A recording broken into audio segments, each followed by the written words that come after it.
हाय का वेलकम था पाकिस्तानी फादर इंसान रिएक्शन में। उम्मीद करता हूं आप सब खैरियत से होंगे, जाओगे, खुश होंगे, आबाद। मेरा नाम जाद है मैं यार। भाई साहब आखिर अफ्रीकन क्यों भाई अपना रहे हैं महिंद्रा स्कॉर्पियो को, देखकर पाकिस्तानियों को पड़ गए मिर्गी के दौर। अफ्रीकन देश अब भाई महिंद्रा स्कॉर्पियो ब्रांड है ये बात तो वाकया भाई है वजह। भारत की पुलिस के पास भी महिंद्रा स्कॉर्पियो बिल्कुल है, उनके पास भी है। तो वॉच करते हैं आखिर भाई साहब ये अफ्रीका में कहां से चल पड़ी है महिंद्रा स्कॉर्पियो। मैं खुद हिल गया हूँ ये चीज देख के। उनको कहां से भाई साहब उन्होंने भारत से भाई डिमांड कर दी है। वॉच करते कौन करते स्टार्ट। साउथ अफ्रीका में महिंद्रा स्कॉर्पियो अकेले ही बड़े बड़े इंटरनेशनल कार मेकर्स को टक्कर दे रही है, जिसके वजह से recently Mahindra and Mahindra South Africa की one of the fastest growing car maker बन गई है और उनके गाड़ियों के सेल्स रुकने का नाम ही नहीं ले रही है। लेकिन ऐसा नहीं है कि महिंद्रा को टक्कर देने के लिए अच्छे कार मेकर्स नहीं है अफ्रीका में। अगर अमेरिकन कंपनी की बात करें तो फोर्ड वाले भी अपने गाड़ियों को अफ्रीका में बेचते हैं। अगर जापानीज कंपनीज की बात करें तो इशुजू और टोयोटा जैसे जायंट्स भी अपनी गाड़ियों को वहां पर बेचते हैं और साथ में कुछ चाइनीज कंपनीज भी है अफ्रीका में। पर फिर भी अफ्रीकन को महिंद्रा के गाड़ियों से प्यार क्यों है, आज हम यही देखेंगे। साथ ही महिंद्रा की स्कॉर्पियो साउथ अफ्रीका की थर्ड मोस्ट सेलिंग पिकअप कैसे बन गई ये भी देखेंगे। लेकिन उससे पहले हमें 2002 में चलना पड़ेगा, जब महिंद्रा वालों ने स्कॉर्पियो का फर्स्ट जनरेशन इंडिया में लॉन्च किया था। उसी टाइम पर महिंद्रा वाले इंटरनेशनल मार्केट्स में भी अपने गाड़ियों को बेचकर मस्त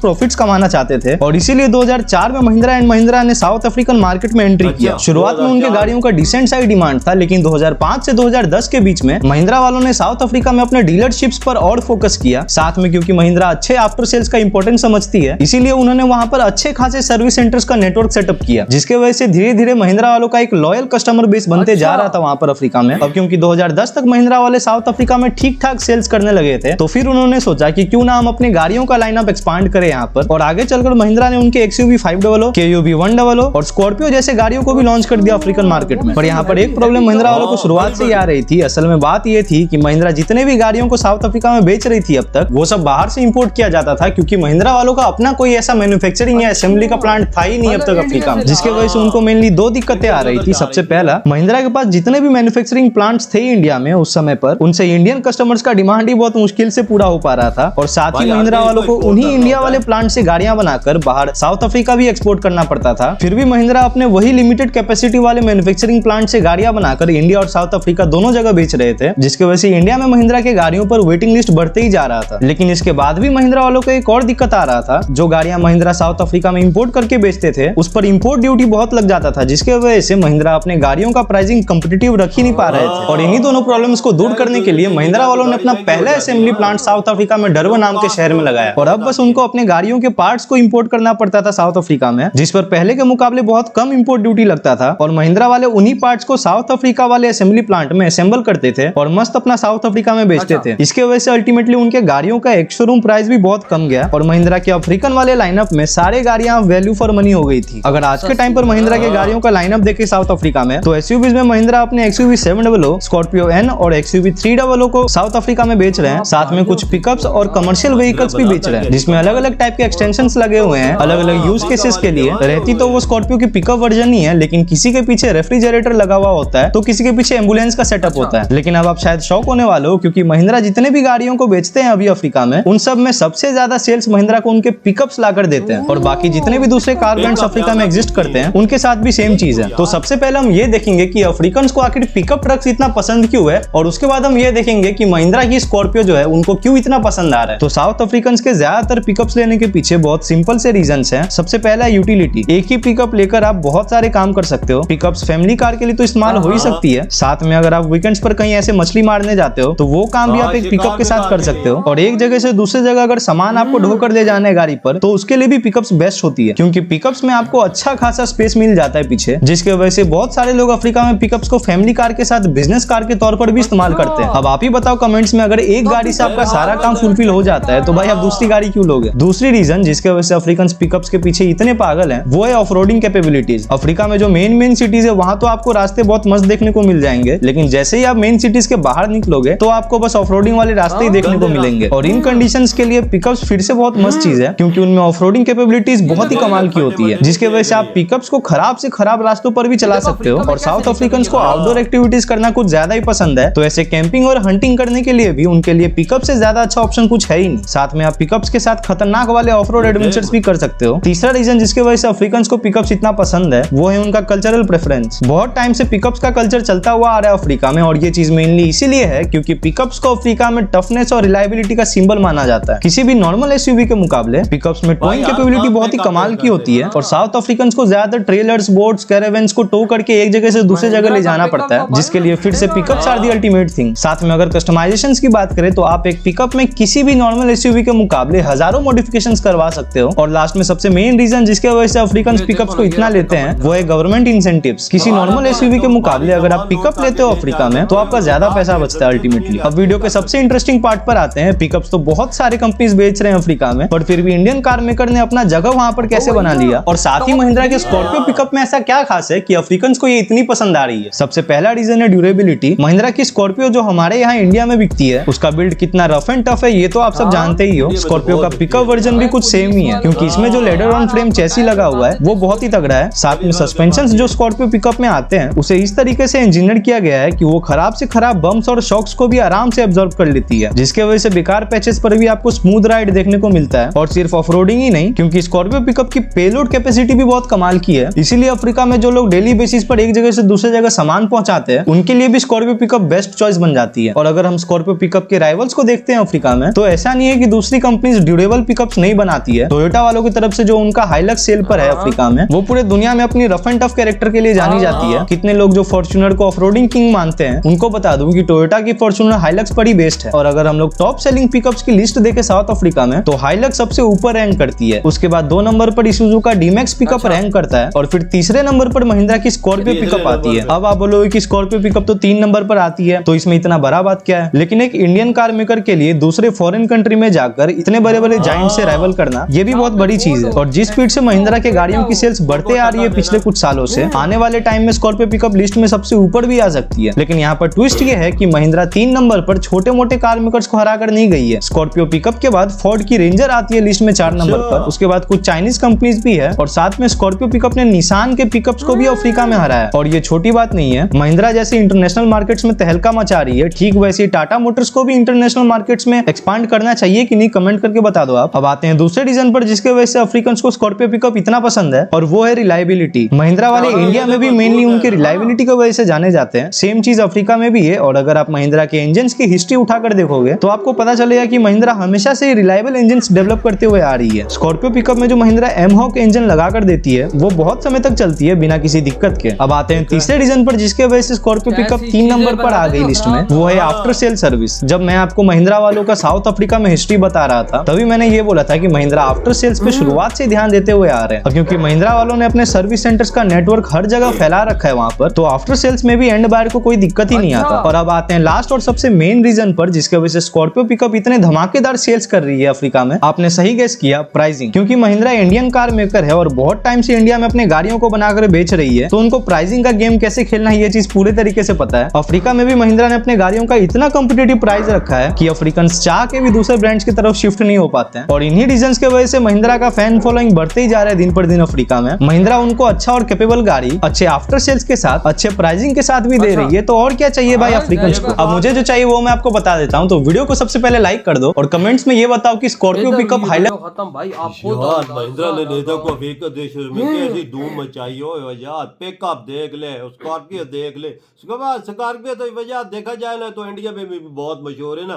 पुलिस के पास भी है, मजबूती है तो है ना भाई। देखो ना किस तरह से चल रही है वहां पे अफ्रीका में। निसान जैसे बड़े जायंट्स को हराया, फोर्ड जैसे बड़े बड़े जायंट्स को हरा के आज टॉप 3 में आई हुई है। और भाई टोयोटा और भाई दूसरी इसूजू को हराने के चक्रों में वहां पर लोग पागलों की तरह वहां पे ले रहे हैं। आप उसकी ड्यूरेबिलिटी के इधर से अंदाजा लगाओ कि पुलिस वाले यहाँ पे भाई साहब यूज कर रहे हैं भारत के अंदर।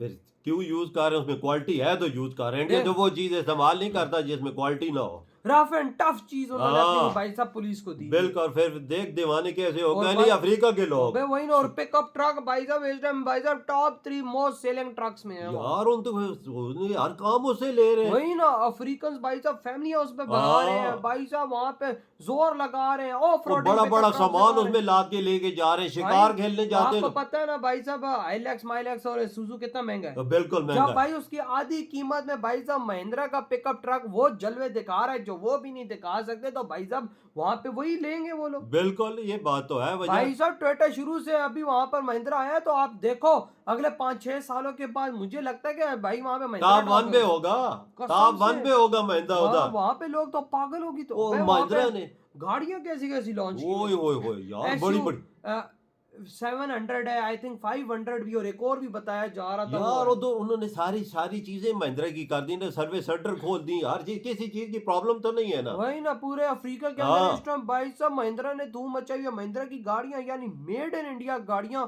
भाई वहां पे अपनी धूम मचा रही है। और भाई बड़े बड़े टोयोटा जैसे बड़े बड़े भाई साहब ब्रांड्स को उन्होंने हिला के रख दिया है। यार महिंद्रा वो इस टाइम भाई साहब सोच रहे होंगे, ये भाई साहब जिसको हम बोलते थे कि भारत एक गुलाम देश है, उसी देश का भाई साहब ये कंपनी आके भाई साहब हमारे उन्होंने गर्दनों पे बिल्कुल। पाँव रख दिए। यार वो यार अफ्रीकन देश भी सोचते हैं ना, जो चीज हमें इंडिया दे रहा है, महिंद्रा वाले दे रहे हैं, इंजन क्वालिटी उनकी देख, जो दूसरे का 2 साल निकालती है, इनकी 10 साल निकाल रही है। हाँ, ये चीज भी है तभी ना, तो वो ले रहे हैं। तभी तो वो ले रहे हैं ना, वही ना, पागल तो नहीं है। वही ना। तो भाई आगे क्या दौड़ है, जो इस तरह महिंद्रा के भाई साहब चीन गाड़ियों की धूम अफ्रीका में मच चुकी है इस टाइम।